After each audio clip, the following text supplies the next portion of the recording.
Direct selling industry में कामयाबी के लिए सबसे पहली चीज चाहिए बिलीफ। वो क्यों इंपॉर्टेंट है इसके बारे में बहुत डिटेल से हमने बातचीत की है। और अगर आपका कॉन्फिडेंस लेवल कम है क्योंकि आपके पास में पैसा कम है, आपके पास में एजुकेशन कम है, या आप कोई ऐसा काम करते हैं जिसकी वजह से हाई प्रोफाइल वाले लोगों को आप अटैक नहीं कर पा रहे हैं, तो ये इंटरव्यू आपके लिए बहुत इंपॉर्टेंट है। लास्ट तक बने रहिएगा। दोस्तों नमस्कार, आदाब, सत श्री अकाल। चैट विद सुरेंद्र वत्स के नए एपिसोड में आप सबका बहुत बहुत स्वागत है। हम अक्सर आपसे अनुरोध करते हैं कि किन लोगों से आप मिलना चाहते हैं, उनके नाम नीचे कमेंट्स में लिखिए। और आपने एक नाम बहुत बार लिखा और आज वो हमारे मेहमान हैं। आइए हम सब लोग मिलकर स्वागत करें। बड़ौदा गुजरात से हमारे बीच में हैं विजय अग्रवाल, जिनका 7 सालों का डायरेक्ट सेलिंग का एक्सपीरियंस है। विजय जी, आपका बहुत बहुत स्वागत है चैट विद सुरेंद्र वत्स में। Thank you so much sir, thank you so much. Specially Baroda से आने के लिए, इतना सारा समय, एनर्जी, धन खर्च करने के लिए विशेष रूप से आभार। Thank you so much. आपका बड़ा नाम है, आपकी कंपनी बहुत बड़ी है और उस कंपनी में लगभग हर डायरेक्ट सेलर आपको जानता है। Thank you. क्योंकि आप एक बहुत अच्छे स्पीकर हैं, बहुत अच्छे अचीवर हैं। लेकिन पूरा हिंदुस्तान विजय अग्रवाल जी की बैकग्राउंड के बारे में जानना चाहता है और वो कैसे डायरेक्ट सेलिंग में आए उसके बारे में जानना चाहता है। तो अब तक का सफ़र बताइए। सबसे पहले तो थैंक यू सो मच, आपने मुझे इनवाइट किया उसके लिए, क्योंकि डायरेक्ट सेलिंग इंडस्ट्री के अंदर एक ये ऐसा प्लेटफॉर्म है जहाँ पे जैसे कहते हैं ना कि किसी मज़हब को देखे बिना उसके उस चीज़ को फील करना, राइट। हवा तो सब जगह बहती है, पर अगर हवा को स्पेशली फील करना होता है तो पंखे के नीचे जाके बैठना होता है। इसी तरीके से ये वो गंगा है जो डायरेक्ट सेलिंग इंडस्ट्री और कई लाखों डायरेक्ट सेलर्स जो हैं उनकी होप, उनकी आशा है। और मेरा ये मानना है कि इंसान खाने के बिना ज़िंदा रह सकता है, पानी के बिना थोड़े दिन रह सकता है, पर आशा के बिना 1 मिनट भी नहीं। तो आप बहुत अच्छा काम कर रहे हैं। तो सबसे पहले तो आपको शुक्रिया दिल से कि आप इतना अच्छा नेक काम कर रहे हैं। सर नमस्कार, मेरा नाम है विजय अग्रवाल। मैं बेसिकली बड़ौदा गुजरात में रहता हूँ और पिछले 7 सालों से मैं इस डायरेक्ट सेलिंग इंडस्ट्री में काम कर रहा हूँ। जब मैं इस इंडस्ट्री में नहीं था तब मैं कहीं पे पानी के पाउच बेचने का काम करता था, न्यूज़पेपर डालने का काम करता था। बहुत ही पुअर बैकग्राउंड से मैं आता हूँ। मेरे पापा सब्जी की लारी लगाते थे और कभी हमने बड़े सपनों के बारे में या कभी बड़ी गाड़ी के बारे में हमने घर में बात, यानी सपनों की बात करना यानी अभिशाप। गरीब व्यक्ति के लिए 2 वक्त की रोटी निकालना बहुत बड़ी बात हो जाती है। और जब भी हमारे घर में ऐसी बात होती है कि यार गाड़ी लाएंगे, ये लाएंगे, तो बोलते थे कि बेटा जितने चादर है उतने ही पैर पसारो। तो जो मेंटल नरिश हमको किया जाता है, तो वो उस बैकग्राउंड में से उठकर मुझे पता चला। और इस इंडस्ट्री में आने से पहले मैंने कहा कि 10 बाय 10 के घर में हम लोग रहते थे। 6 लोग हैं हम परिवार में। 2 भाई 2 बहन और मैं सबसे बड़ा हूँ। और पापा का एक्सीडेंट हुआ तो सारी की सारी जिम्मेदारी जो थी वो मेरे पे आ गई। पापा बेड रेस्ट पे आ गए थे। और कहते हैं, कहावत है बहुत पुरानी, कि मरता क्या ना करता। जब आदमी के पास कोई ऑप्शन नहीं होता तो वो कुछ ना कुछ करने लगता है। तो सुबह 4 बजे उठ के न्यूज़पेपर डालना, वहाँ से घर वापस आना, फिर निरमा कंपनी में जॉब जाना, वहाँ से वापस शाम को 5 बजे आना, मेडिकल स्टोर पर जॉब जाना। यानी सुबह 4 बजे से लेकर रात को 11 बजे तक काम करने के बाद में मेरे पास 4,000-5,000 रुपया आता था। और आप यकीन मानिएगा सर, वो 4-5 हज़ार रुपया हमारे लिए 50,000 के बराबर था, बराबर। और बहुत पुअर पोजीशन थी, मतलब कोई होप नहीं था, चारों तरफ सिर्फ निराशा थी। एक दिन घर को आ रहा था, निरमा कंपनी से तो एक दोस्त मिला, बोले पैसा कमाना है। अब मुझे बताइए कि अगर भूखे से पूछा जाए कि खाना खाना, तो वो क्या कहेगा? नहीं खाना। मैं कहा कमाना है। तो वो मुझे बिठाकर अपनी बाइक पर और मुझे एक सेमिनार में ले जाया गया। अच्छा। और जैसे ही आप सेमिनार में जाते हैं, बड़ी बड़ी बातें होती है, मर्सिडीज आएगी, ये आएगा, आइलैंड आएगा। और मैं खड़ा खड़ा सोच रहा था कि साइकिल अगर मेरी पंचर हो जाती है तो उसको बनवाने के 5 रुपये मेरी जेब में नहीं है। ये बंदा बोल रहा है कि लाखों रुपए कमा। तो मैंने बिल्कुल डिनाई कर दिया उसको। जैसे ही हम बाहर निकले, मेरे जो भी मुझे लेकर गए थे उस समय, उन्होंने मुझसे एक क्वेश्चन पूछा कि कैसा लगा आपको? मैंने कहा जबरदस्त। बोला करेंगे? मैंने कहा बिल्कुल नहीं, बराबर। तो क्योंकि बिल्कुल मूड ही नहीं था, इस इंडस्ट्री के बारे में पता नहीं था, कुछ भी नहीं था। और मुझे बताया गया कि इस इंडस्ट्री में लाखों आएंगे करके, बिल्कुल विश्वास नहीं था। और एक सब्जी बेचने वाली महिला थी जो स्टेज पे आई और कप कपाते हाथों से ये बोली कि मैं इस इंडस्ट्री से 3,000 रुपये कमाई। अच्छा। तो मुझे स्ट्राइक हुआ। जैसे आप डॉक्टर को डॉक्टर से रिलेट करते हो, इंजीनियर से रिलेट करता है, तो मुझे लगा कि अगर ये औरत 3,000 रुपये कमा सकती है विजय अग्रवाल, तो तू इसमें से पैसे कमा लेगा। और मेरे को जो लेकर गया उन्होंने बोला तू लाखों कमाएगा। मैंने कहा मुझे लाखों की ज़रूरत नहीं है, मुझे 2-3 हज़ार रुपये चाहिए। बोला नहीं तू लाखों कमाएगा। मैंने कहा नहीं 3 हज़ार चाहिए। तो बहुत आर्ग्यूमेंट चली हमारे बीच में। ओके। फिर उसने मुझसे कहा कि तू लाखों कमाएगा। मैंने कहा तुझे भरोसा है मुझे लाख आएगा? बोला विजय मुझे पूरा भरोसा है। मैंने कहा जिस दिन मुझे लाख आ जाए 97 तू रख लेना, 3 मुझे दे देना। अच्छा, ओके। बराबर। तो कोई बड़ी सोच नहीं थी, कोई बड़ा विजन नहीं था, बस मजबूरी थी मेरी इस इंडस्ट्री में आना। और मजबूरी इस कदर थी कि मतलब पैसा इतनी प्रायोरिटी थी मेरे लिए कि अगर 4,000 रुपये घर में और आ जाएं तो 8-10 हज़ार में घर चल जाएगा। ओके। मतलब मैं उस टाइम की बात कर रहा हूँ जब आटा 11 रुपये किलो था। राइट। तो हमने 5.5 रुपये का आटा लाके भी घर में रोटी बनाई है। तो मुझे पता है एक बच्चा स्कूल में जाता है 9 महीने, 9-10 महीने, ठीक है। तो हम लोग 6 महीने क्लास के बाहर खड़े रहते थे क्योंकि टीचर बोलता था फीस, मम्मी को कल पेरेंट्स को लेकर आना। घर पे जाके मम्मी पापा को बोलते थे, मम्मी पापा बोलते थे कि आप जाओ हम आते हैं। ओके। और टीचर का एक कॉमन क्वेश्चन होता था कि रास्ता इतना कितना लंबा है कि रोज सुबह तुम उठ के आ जाते हो, तुम्हारे माँ बाप नहीं पहुँचते। तो ना कभी स्कूल में ट्रिप गए कहीं, ना फीस टाइम पे भरी, ना तो एजुकेशन के हिसाब से भी मेरा एजुकेशन 10th है, मैं 10वीं तक पढ़ा हूँ। और 10वीं तक पहुँचते पहुँचते मुझे समझ में आ गया कि आगे पढ़ने की या मेरे माँ बाप की पढ़ाने की शायद वो नहीं है। तो मैंने उस टाइम एजुकेशन को भी ड्रॉप किया। मुझे आज भी याद है 200 रुपये की साइकिल, सेकंड हैंड साइकिल खरीदने के लिए घर का सिलेंडर बेचा था हमने, बराबर। सिर्फ 200 रुपये की साइकिल खरीदने के लिए। तो आया, कहते हैं कि आपके जीवन में एक मौका ऐसा आता है जहाँ पे आपको क्लिक होता है कि यहाँ पे से आपकी ज़िंदगी बदल सकती है। और मेरे मेंटर हैं, राइट, अल्पेश गजर सर। हाँ, अल्पेश जी राइट, बहुत बड़े लीडर हैं, बहुत बड़े हमारे लीडर हैं, मेहमान रहे हैं जी चैट बिल्कुल। एक्सप्रेस पे। और मैं ये कहूँगा कि ये कहना गलत नहीं होगा कि अगर आज विजय अग्रवाल जो कुछ भी है, अगर उनकी मेंटरशिप को निकाल दिया जाए तो मैं कुछ भी नहीं। तो उनकी वजह से इस इंडस्ट्री को समझ पाया, इस इंडस्ट्री में काम कर पाया। और आज 7 ईयर मुझे इस इंडस्ट्री में हो गए हैं और आप लोगों की दुआओं की वजह से एक अच्छे मुकाम और एक अच्छे प्लेटफॉर्म पे काम कर रहा हूँ मैं फिलहाल। That's great, wonderful. Thank you. Vijay ji, बहुत इंस्पायरिंग स्टोरी है, आप जहाँ से उठ के आए हैं। मैं आपके बारे में ना कुछ कॉम्प्लीमेंट्स पढ़ना चाहता हूँ जो आपके कमिंग सून के वीडियो पे बहुत सारे लोगों ने किए हैं। जी। उससे हमारे व्यूअर्स को भी मालूम पड़ेगा कि कौन उनके सामने बैठे हुए हैं। चंचल अग्रवाल ने लिखा है, welcome sir, we are excited to listen you. Sheetal ने लिखा है, वेलकम सर, यूथ आइकॉन, धरती से आसमां तक कैसे पहुंचे हैं वो आपसे बेहतरीन कौन सिखा सकता है। जोबनदीप ने लिखा है, यूथ आइकन ऑफ इंडिया। जिंदगी नेटवर्क मार्केटिंग ने लिखा है, आपने दिखा दिया अग्रवाल साहब कि मोहर नहीं लगी गरीबी की किसी पे। यस। विजय ने लिखा है, युवा दिलों के धड़कन। सतीश राजपूत ने लिखा है, डायरेक्ट सेलिंग के बादशाह। और अविनाश ने लिखा है, यूथ के लिए प्रेरणा है आप। मोतीराम साहू ने लिखा है, गुजरात से MLM के राजा का फर्श से अर्श का सफर, CWSV में सुनने के लिए बेकरार। Thank you so much all of you. तो बहुत प्यार करते हैं विजय जी लोग आपसे, और बहुत शानदार स्पीकर हैं। उसकी छोटी सी झलक हमको अभी देखने को मिल गई है और बहुत मज़ेदार होने वाला है ये interview. Thank you. Direct selling में विजय जी बहुत सारी चीज़ें चाहिए एक व्यक्ति को कामयाब होने के लिए। बिल्कुल। लेकिन उनमें सबसे ज़रूरी चीज़ क्या है जो आपकी नज़र में है कि यार ये सबसे पहले आएगा, फिर बाकी चीज़ें बाद की?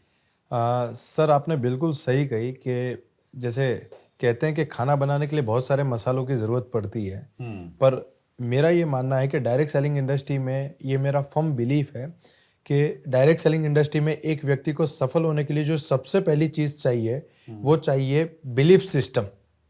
अगर आपका बिलीफ है ही नहीं, आपका भरोसा ही नहीं है, तो आप इस इंडस्ट्री में आकर भी कुछ नहीं कर पाओगे। मतलब ये तो ऐसी बात हो गई कि गंगा किनारे गए, पानी आंखों पे लगाया और चले आए। गंगा में डुबकी करने से आपके जो है शरीर की निर्मलता बाहर आती है, तो वो बिलीफ है, बराबर। और किसी भी इंडस्ट्री में सफल होने के लिए, इस डायरेक्ट सेलिंग इंडस्ट्री में सफल होने के लिए जो सबसे इंपॉर्टेंट चीज़ है वो है बिलीफ।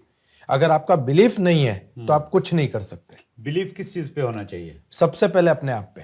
अच्छा, कि मैं कर सकता हूँ, मैं कामयाब हो सकता हूँ। यस, मेरा जन्म ही कामयाबी के लिए हुआ है। नहीं, अगर किसी को नहीं हो रहा है, मान लेते हैं उसकी पुराना जो उसका एक्सपीरियंस है उसमें उसको फेलियर्स मिले हैं जी लाइफ में, 2-3 काम करके देखे बात नहीं बनी, बिल्कुल। तो उसको यहाँ भी यकीन नहीं हो रहा है कि यार मैं कामयाब हो सकता हूँ, तो कैसे कैसे वो साहस जुटाए? सर सबसे पहली बात तो जितना भी मैं समझता हूँ बिलीफ के बारे में, हमने कई महापुरुषों के एग्जाम्पल देखे हैं। गांधी जी ने कोई 2-4 साल में आज़ादी नहीं ले ली। सुभाष चंद्र बोस ने कोई 2-4 साल में आर्मी खड़ी नहीं कर दी, बराबर है। तो उनका बिलीफ था। इन सारे महान व्यक्तियों में एक कॉमन व्यक्तित्व जो था वो था बिलीफ। अब्राहम लिंकन जिन्होंने 17 बार चुनाव हारा, राइट, तो उनमें एक बिलीफ था, राइट, और मैं कर सकता हूँ, राइट। और इससे मैटर ही नहीं करता कि आपका पास्ट एक्सपीरियंस क्या है, क्योंकि आपने जो पास्ट में बीज बोए थे उसकी फसल आज आप काट रहे हैं, राइट। आज जो बीज बोएंगे इसकी फसल आप फ्यूचर में काटेंगे, राइट। तो आपने जो पास्ट में किया गया काम है उससे आपको लर्निंग करनी है। अगर उसके बोझ को आज भी आप अपने दिमाग में लेकर चल रहे हो तो सर सफलता तो बहुत दूर की बात है, आप लोगों से नजरें मिलाने के काबिल नहीं रहोगे। Very true. तो जो इतिहास है उससे हम लोग सबक लें, बस अब्राहम लिंकन जैसे लोगों से सबक लें कि इतनी सारे फेलियर के बाद वो सक्सेस हो सकते हैं, तो हम भी सक्सेस हो सकते हैं। बिल्कुल, दैट्स ग्रेट। तो विजय जी की बात को एक व्यक्ति ने मान लिया, हाँ, कि जी मैं मेरे अंदर बिलीफ आ गया है कि इसमें कामयाब हो सकता हूँ, बिल्कुल। तो और किन चीज़ों पे उसको बिलीव करना पड़ेगा अगर खुद के ऊपर आ गया तो? सर सबसे पहले तो मैं ये मानता हूँ कि बिलीव जब हम करते हैं तो इस दुनिया में 100% लोग हैं, जिसमें से 98% लोग ऐसे हैं जो सब कुछ समझते हैं। इन्हें समझ में आता है कि कंपनी पे भी भरोसा होना चाहिए, प्रोडक्ट पे भी भरोसा होना चाहिए। ये 98% लोग हैं, बराबर है। और स्वीकार करने वाले सिर्फ 2% लोग हैं जिनको असल में भरोसा स्वीकार, एक्सेप्टेंस, राइट। 98% लोग हैं जिन्हें समझ में आ रहा है कि पैसा है, कंपनी अच्छी है, प्रोडक्ट अच्छे हैं, सब कुछ अच्छा है, वो समझते हैं। पर जैसे ही बाहर निकलते हैं 2-4 लोगों की ना 2-4 लोगों के ताने, बराबर है, और उनको वो फिर उनसे कोई मिलने भी जाता है कि यार मैं भी समझता हूं इसमें पैसा बहुत है पर क्या करूं। ये जो पर क्या करूं वाला जो शब्द है ना, इससे पता चलता है कि इंसान के अंदर बिलीफ कितना है, राइट। मुझे उन 2% लोगों की हमेशा तलाश रही है मेरी जिंदगी में जो स्वीकार करते हैं, जिन्हें पता है कि अंग्रेज डंडे मारेंगे ना तो चलेगा पर आजादी तो लेनी है, जेल में जाना पड़ेगा चलेगा पर आजादी तो लेनी है। वो भरोसा, वो फर्म बिलीफ, वो इसमें बहुत सबसे ज्यादा जरूरी है, राइट। क्योंकि कामयाबी तो बाद में मिलने वाली है, अभी तो भरोसे के साथ ही चलना है। और आपको अमृत, समुद्र मंथन किया गया था अमृत को पाने के लिए, पर उसमें से सबसे पहले तो विष निकला। मतलब ये बहुत पक्की बात है कि जब भी आप किसी नेक काम को या अच्छे काम को करने जा रहे हैं तो उसमें सबसे पहले आपके अंदर कैपेसिटी होनी चाहिए उस विष को पचाने की, बाद में आप अमृत के हकदार बनते हैं। राइट। आपको अमृत चाहिए और आप विष से अवॉइड कर रहे हैं तो ये तो पॉसिबल है नहीं। और 30 साल का पैसा आप 3 साल में कमाना चाहते तो 30 साल वाले चैलेंजेस भी तो 3 साल में आएंगे। Very true, that's great. बहुत बढ़िया, ये बहुत सही जानकारी दी विजय सर ने। और सबसे पहला गुण आपके अनुसार यही होना चाहिए कि बिलीफ होना चाहिए। बाकी सारी चीजें, लिस्ट बनाना, कांटेक्ट करना, प्लान दिखाना बाद की चीजें हैं, पहले बिलीफ। यहाँ पे मैं आपको एक और चीज जोड़ना चाहूंगा। मैं आपको मेरे बिलीफ का एक एग्जांपल देता हूँ। जब मैं सेमिनार में पॉजिटिव हुआ, मैं सर से मुलाकात हुई, मैंने इस इंडस्ट्री को समझा, तो मैं घर गया। मेरे पापा बाहर बैठे थे। मेरे पापा ने पूछा कहाँ गया था। मैंने कहा पापा एक जबरदस्त जगह गया हूँ और बहुत अच्छा है। पापा ने बोला कि हमको ऐसा कुछ करना नहीं है। मैं बता रहा हूँ बिलीफ की परीक्षा। मेरा यह मानना है कि रणभूमि को जीतने से पहले मन भूमि को जीतना पड़ता है, उसी को मैं बिलीफ कहता हूँ। मेरे पापा ने कहा कि हमें ऐसा कुछ नहीं करना। मैंने कहा नहीं पापा, इस इंडस्ट्री में बहुत कुछ है, आप समझिए। वो समझने को तैयार नहीं थे। और मैं एक बात आपको बताऊंगा यहाँ पे कि हाथी को रिक्शे में बिठाना और घर वालों को समझाना इक्वल है, बराबर है। तो मेरे पापा ने मेरे सामने ऐसे 2 उंगली रखी कि अगर तुझे इस इंडस्ट्री में काम करना है तो बाप नहीं, और बाप चाहिए तो ये इंडस्ट्री नहीं। और आप यकीन मानिएगा मैंने 1 सेकंड में डिसीजन लिया कि मैं इस इंडस्ट्री में काम करूंगा। और मेरे फादर ने मुझसे 1 साल तक बात नहीं की थी। मतलब एक ही घर में रह रहे हैं हम, फिर भी एक दूसरे से बात नहीं की। ये बात मैंने ये इसलिए मैं बताना चाह रहा हूं यहाँ पे, क्योंकि आपको दुनिया में आलू प्याज फ्री में नहीं मिल रहा। आप डायरेक्ट सेलिंग इंडस्ट्री में सफलता पाने निकले हो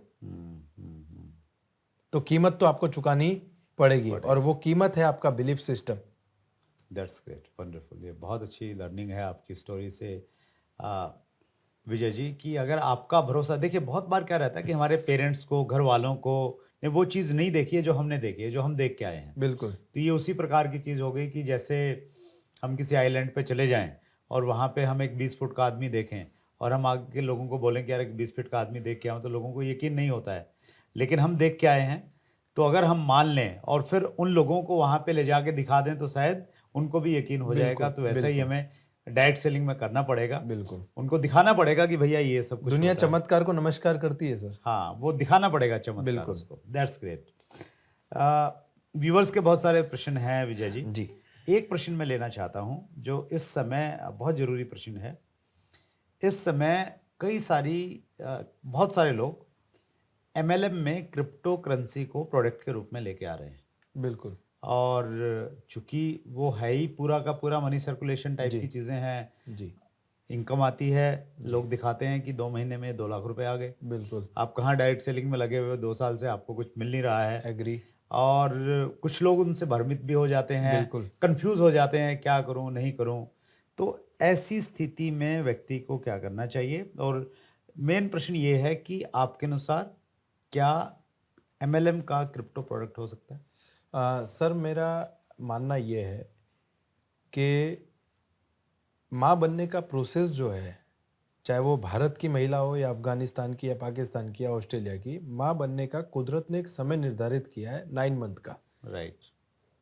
माँ कहीं भी बनेगी, 9 महीने उसको चाहिए। डायरेक्ट सेलिंग इंडस्ट्री में आज की तारीख में पहली बात तो लॉ और रेगुलेशंस ना होने के कारण या उनकी कमी होने के कारण कुछ लोग आते हैं और MLM के नाम पे कुछ भी बेचते हैं। राइट। तो मेरा ये मानना है कि क्रिप्टो करने से बेहतर, बराबर, या क्रिप्टो को अलग तरीके से ना करते हुए, इससे बेहतर है आप जुआ खेल लें। क्योंकि अगर आप जुआ खेलेंगे ना, तो आखिर में जो ऑर्गेनाइजर होता है, जो जुआ खिलाता है, वो आपको, आप सब कुछ अपना हार जाओगे ना, तो वो आपको 100 रुपये देगा घर तक जाने का भाड़ा, बराबर है। पर क्रिप्टो या कोई भी मनी सर्कुलेशन प्लान, उसके अंदर आप ना सिर्फ अपना पैसा खोते हैं बल्कि आप खोते हैं लोगों का पैसा, और जब लोगों का और अपना दोनों का पैसा खोते हैं तो उसके बाद में आपके पास कुछ नहीं बचता। और फिर बाद में वही आ जाती है बात जो हमने बहुत पुरानी सभ्यता में सुनी थी कि शेर आया शेर आया शेर आया। और लोग, मतलब मैं ये कहता हूं कि पैसा कमाना है ना, तो एक ही रास्ता है, वो है डायरेक्ट सेलिंग इंडस्ट्री, और उसमें भी जितनी जेन्युइन कंपनीज हैं वो, बराबर। बाकी पैसा तो सर दारू के धंधे में भी है, उसमें आप 2 महीने में 2 लाख छोड़ो, 1 महीने में 50 लाख भी कमा सकते हो। क्या आप दारू का धंधा करना स्पेशली चाहोगे? गुजरात में तो धंधा खूब चलेगा। बिल्कुल, बराबर है। तो बंद है वहाँ पे। एक क्या एक रेपुटेटेड एक फैमिली मैन क्या करना चाहेगा? कतई नहीं। तो आप सोच कर देखिए कि जिस धंधे का अभी कोई लो नहीं है, जिस चीज का कुछ वो नहीं है, आप उसको लेकर जा रहे हो, और सिर्फ क्योंकि आपको पैसा मिल रहा है, क्योंकि आपको पैसा मिल रहा है। और मेरा ये मानना है कि मुझे अपने सपनों के साथ खिलवाड़ करने का अधिकार है, पर मुझे किसी और के सपने और किसी और की जिंदगी को बिल्कुल अधिकार नहीं है उसके खिलवाड़ करने का। क्योंकि इसी इंडस्ट्री के अंदर, क्रिप्टो के अंदर, लोग अपनी जमीनों को बेचकर, अपने बच्चों की FD तुड़वा कर अपनी मेहनत का पैसा लगाते हैं। और सर एक सच बात बताता हूँ, जब किसी का भी 1 रुपया जाता है ना, तो हाय निकलती है। राइट। तो आप शायद करोड़ों कमा भी लेंगे, पर वो करोड़ों आपके और आपके परिवार के कभी काम नहीं लगे। क्योंकि बहुत सारे क्योंकि लोगों को पैसा भगवान आना इंपॉर्टेंट नहीं है, पैसा किस रास्ते से आ रहा है वो बहुत इंपॉर्टेंट है। That's great, wonderful. बहुत अच्छे से आपने बताया, और मुझे लग रहा है कि ये पर्टिकुलर ये वाला जो हिस्सा है इस इंटरव्यू का, उन सब लोगों तक आप पहुंचाइए जो लोग कहीं ना कहीं किसी लालच में, किसी आकर्षण में फंसे हुए हैं, और अब उनको दिखाई नहीं दे रहा है कि बाद में कितना बड़ा उनको नुकसान हो जाएगा और कितनी बड़ी वो गलती कर बैठेंगे। कुछ व्यूअर्स के क्वेश्चन लेते हैं विजय जी। बिल्कुल सर।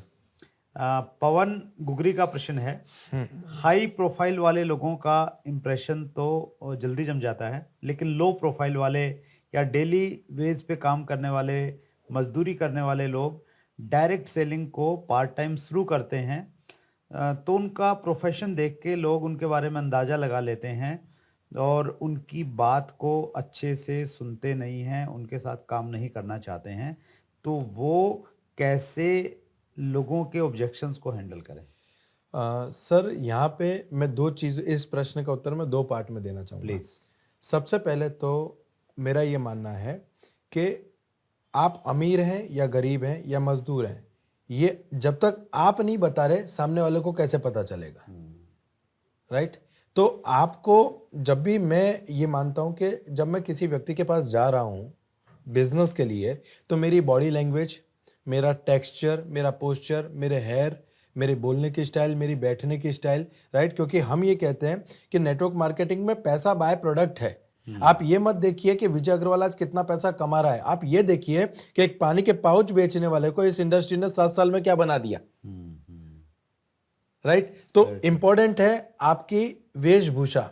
अगर आप चप्पल पहन के किसी को डायरेक्ट सेलिंग का प्लान देने जा रहे हैं तो वो आपकी बात पे भरोसा नहीं करेगा, राइट? आपकी बॉडी, आप घर पे जाके किसी के आपकी किस बॉडी लैंग्वेज में बात कर रहे हैं या किस बॉडी लैंग्वेज से आप बैठे हैं, आपने जो कपड़े पहन रखे हैं वो कैसे हैं, राइट? तो अमीर लोगों में और गरीब लोगों का कोई फर्क नहीं है। ये इंडस्ट्री वो है जहां पे आपकी पर्सनैलिटी, आपकी बातें, राइट? मेरा एकेडमिक एजुकेशन 10th है, मैं 10वीं तक पढ़ा हूं, पर जब मैं किसी व्यक्ति से बात करता हूं तो कोई जज नहीं कर सकता कि मैं 10th पढ़ा हूं। तो मैंने सबसे पहले अपनी पर्सनैलिटी में डेवलपमेंट किया। मैं संजय नगर करके हमारे वहाँ एक स्लम एरिया था, मैं वहाँ रहता था। तो आप अगर मुझे इस इंडस्ट्री से पहले आप मिले होते तो मेरी लैंग्वेज, जो एक रेडी चलाने वाला या कोई फुटपाथ पे बिजनेस करने वाले की लैंग्वेज कैसी होगी, मेरा सर्कल कैसा होगा, तो आप सोच कर देखिए कि मैंने सबसे पहले यही चैलेंज तो मेरे सामने था, पर मैंने अपने आप को एजुकेट किया। जब मुझे पता चला कि मेरी बॉडी लैंग्वेज ठीक नहीं है तो मैंने सफल लोगों की बॉडी लैंग्वेज को कॉपी किया। जब मुझे पता चला कि मुझे तू तड़ाक, तेरा, मेरा, ये उंगली करके बात नहीं करना, क्योंकि यही तो वो साइन है जिससे मैं आपको जज कर रहा हूं। Very true. एक सामने वाला आपको जज कैसे कर रहा है, इन्हीं साइंस से तो कर रहा है। आप अपने पैर पे पैर चढ़ा के बैठे हुए हैं, राइट है? आप देख कहीं रहे हैं, बात कहीं और कर रहे हैं, राइट? पर मेरा ये मानना है कि जब भी आप किसी के पास जाते हो, अगर आप कॉन्फिडेंस के साथ में, अगेन बात यहाँ पे बिलीफ सिस्टम की आ जाती है, अगेन बात यहाँ पे बिलीफ सिस्टम की आ जाती है कि भैया आप 100 करोड़ के मालिक हो, मैं 1 लाख करोड़ की इंडस्ट्री आपको देने आया हूं।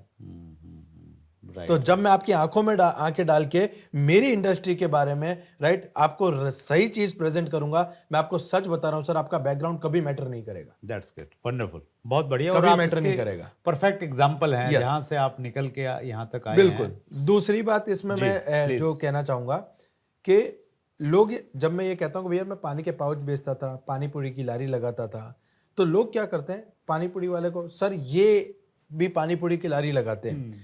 मैं यहाँ पे एक चीज कोट करना चाहूंगा कि मैटर ये नहीं करता कि वो झाड़ू लगा रहा है, कि पाउच बेच रहा है या पानी पूरी की लारी लगा रहा है। मैटर ये करता है कि जब वो व्यक्ति वो काम कर रहा है, उस काम को करते हुए उस व्यक्ति की सोच क्या है। धीरू भाई अंबानी पेट्रोल पंप अटेंडेंट थे, पर उनकी सोच में रिफाइनरी थी, राइट। मैं पानी के पाउच बेचता था, पर उस समय मेरे सपनों में बड़ी गाड़ी, बड़ा घर, मेरी फैमिली को एक अच्छी लाइफस्टाइल, विदेश यात्रा, ये मेरे जहन में थी। और वो चीज थी, वो एक छोटी सी चिंगारी थी जिसे डायरेक्ट सेलिंग ने हवा देकर ज्वालामुखी बना दिया, राइट है? पर अगर किसी के अंदर चिंगारी नहीं है और आप उसे फूंक फूंक फूंक फूंक फूंक कर रहे हो, तो कितना भी फूंक लो, वो चिंगारी कभी बनी नहीं सकती। तो आप किसी के प्रोफेशन को उसको जज मत कीजिए, उसके अंदर वो चिंगारी है या नहीं, उससे उसको जज कीजिए। That's great, wonderful Vijay ji, Thank you. लाजवाब। निखिल का प्रश्न है, 18 से 14 साल के बीच में लोग नेटवर्क मार्केटिंग में आ तो जाते हैं, पर काम पे फोकस नहीं कर पाते, उनका फोकस कैसे करवाएं? सर यहाँ पे मैं और आप इस दौर से भी रिसेंटली गुजरे हैं। यस, मैं इस चीज पे ये कहना चाहूंगा कि 18 से 24 साल की एज होती खेलने कूदने और खाने की है, अनटिल और अनलेस आपके माथे पे कोई जवाबदारी ना आ जाए। इस इंडस्ट्री में अंगत की जरूरत है। अंगत का मतलब होता है जो जाके पैर गड़ा दे, राइट? वो पैर इसलिए गड़ा पाया कि पहला तो उसको श्री राम पे बिलीव था कि मेरे प्रभु की हार मैं स्वीकार कर लूंगा, राइट? तो वो अंगत, तो आप अंगत को ना देखिए, आप इनके थ्रू जो रिस्पॉन्सिबल हैं, जो इनके माँ बाप हैं या इनके घर में जो डिसीजन मेकर्स हैं, उनसे जाकर मिलिए, उनको बताइए। और बट क्योंकि इनको क्या है, इनके पास कल को माँ बाप ने कह दिया अरे भैया नहीं करना, तो ओके मम्मी पापा ना बोल रहे हैं, घर वाले नेगेटिव हैं, राइट है, तो ये लोग डिसीजन मेकर है ही नहीं। एक्चुअली नेटवर्क मार्केटिंग में जो डिसीजन मेकर है वो 25-27 साल से लेके 45-50 के जो एज वाले होते हैं, ये लोग डिसीजन मेकर्स होते हैं, राइट है। तो अगर आप 18 के पास जा रहे हो, कोई इश्यू नहीं है, जाइए, पर 18 के पास जाके जो उनके घर में उनके पेरेंट्स है वहां तक आप पहुंचने का प्रयास कीजिए कि भाई यार तुझसे तो मिलके मजा आ गया, तेरे माँ बाप से भी मिलना है ताकि इस इंडस्ट्री के बारे में हम उनको बता सके। क्योंकि एक बात तो पक्की कि बच्चा अगर कुछ करना चाह रहा है, राइट है, अगर आपने उसी को कन्विंस किया तो होगा क्या, वो 2-4 सेमिनार में जाएगा, समझेगा, मोटिवेट होगा, थोड़े दिन करेगा, फिर डूस हो जाएगा। पर अगर आपने जाके जड़ पकड़ ली, मतलब उसके माँ बाप को या उसके पेरेंट्स को या उसके गार्डियंस को, तो होगा ये कि कल को अगर वो नेगेटिव भी हो रहा है या थोड़ा थोड़ा डिम भी हो रहा है तो उसके माँ बाप उसको बैक फोर्स देंगे ताकि वो इसको और आगे डेवलपमेंट की तरफ लेकर जाए। क्योंकि जिम्मेदारी एक वो चीज है, एक वो हथियार है जो आपको किसी भी युद्ध को लड़ने पे मजबूर कर देती है। Great, wonderful, that's great. मैं अंतिम प्रश्न ले रहा हूँ विजय जी। हमारा वीकेंड का प्रश्न है सर, कुछ लोग बोलते हैं कि ये घर घर जाने का बिजनेस है, एग्री, और बस हम ऐसा काम करना चाहते हैं कि कहीं जाना न पड़े, सिर्फ ऑफिस में एक जगह बैठे रहें। सर सच बताऊं मैं आपको तो शायद ये देश का दुर्भाग्य है। शायद ये देश का दुर्भाग्य है। एक व्यक्ति था, उसने ईश्वर से प्रार्थना की कि मुझे कुछ ना करना पड़े, मैं कुर्सी पर बैठा रहूं, लोग आए अपना काम करके चले जाएं और मुझे पैसा मिले। आज वो सुलभ शौचालय में नौकरी करता है, उसे कुछ नहीं करना पड़ता, वो सिर्फ एक चेयर पे बैठा रहता है, लोग आते हैं, अपना काम करते हैं, पैसा देते हैं और चले जाते हैं, राइट है। तो मेरा ये मानना है कि अगर आपको जीवन में बड़ी सफलता पानी है तो 3 दरवाजे हैं। पहला दरवाजा है घर का, जितना जल्दी हो सके उसे छोड़ दो। क्या बात है। दूसरा दरवाजा है ऑफिस का, उसमें सिर्फ पैर लग के और बाहर निकल जाओ। और तीसरा दरवाजा है कस्टमर यानी कंसल्टेंट का, वहाँ टेंट लगा के सो जाओ। क्या बात है। क्योंकि जिन लोगों को भी ये लगता है कि इस इंडस्ट्री में घर घर जाना पड़ता है, तो मैं आपको बता दूं कि दारू अच्छी या दूध, मैं आपसे पूछूं कि दारू अच्छी या दूध, राइट है। पर दारू बेचने वाले को कहीं जाना पड़ता है क्या? नहीं, वहीं आते हैं लोग, राइट, लाइन से लगते हैं। हाँ, लाइन से लगते हैं। पर दूध बेचने वाले को हर रोज सुबह 5 बजे लोगों का दरवाजा खटखटा के देने जाना पड़ता है। तो इम्पोर्टेंट ये है कि आप दारू की दुकान खोलना चाह रहे हैं या दूध की। अगर दारू की दुकान खोलना चाह रहे हैं, मतलब जो भी आप एग्जिस्टिंग काम कर रहे हैं वो कीजिए, पर हम दूध बेचने वालों में से हैं जिसे घर घर भी जाना पड़ेगा, लोगों की हेल्थ भी सुधारनी पड़ेगी और साथ में ताना भी खाना पड़ेगा कि भैया कल दूध में पानी ज्यादा था।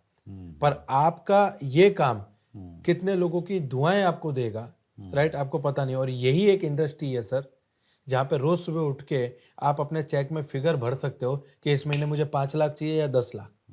Very true, very true, that's great. Vijay ji, आपकी जो बातचीत है उसमें इतना मोटिवेशन है, इतनी एनर्जी है, इतना बिलीव है एक्चुअली उसके पीछे कि वो बिल्कुल लोगों के दिलों तक जाती है। और बहुत मोटिवेशन वाला वीडियो रहा है एजुकेशन के साथ में। ये समय की लिमिटेशन है हमारे पास में, जल्दी फिर मुलाकात करेंगे विजय जी। आप स्पेशली बड़ौदा से आए, बहुत अच्छा काम कर रहे हैं आप, यूथ को बहुत इंस्पायर कर रहे हैं। एक बार फिर सभी व्यूवर्स की तरफ से बहुत बहुत धन्यवाद। Thank you so much. Thank you.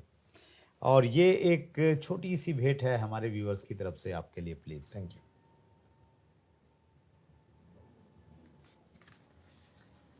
सो ये थे विजय अग्रवाल, बड़ौदा गुजरात से हमारे बीच में आए। बहुत शानदार तरीके से बताया कि किस प्रकार आप बिलीव्स के साथ में इस इंडस्ट्री में आगे बढ़ सकते हैं और बड़े झंडे गाड़ सकते हैं। अगले मंगलवार को रात्रि 8 बजे फिर एक बड़ी पर्सनैलिटी से मुलाकात होगी। अपना ख्याल रखिएगा। बहुत बहुत धन्यवाद। अगर आपने अभी तक chat with Surendra Vats channel को सब्सक्राइब नहीं किया है तो अभी सब्सक्राइब करें और बेल आइकन दबाना ना भूलें, जिससे आपको आने वाली सभी वीडियोस की अपडेट सबसे पहले मिले और हमारी किसी वीडियो को मिस ना करें। वीडियो को ज्यादा से ज्यादा शेयर और लाइक करके अपना प्यार जरूर दें।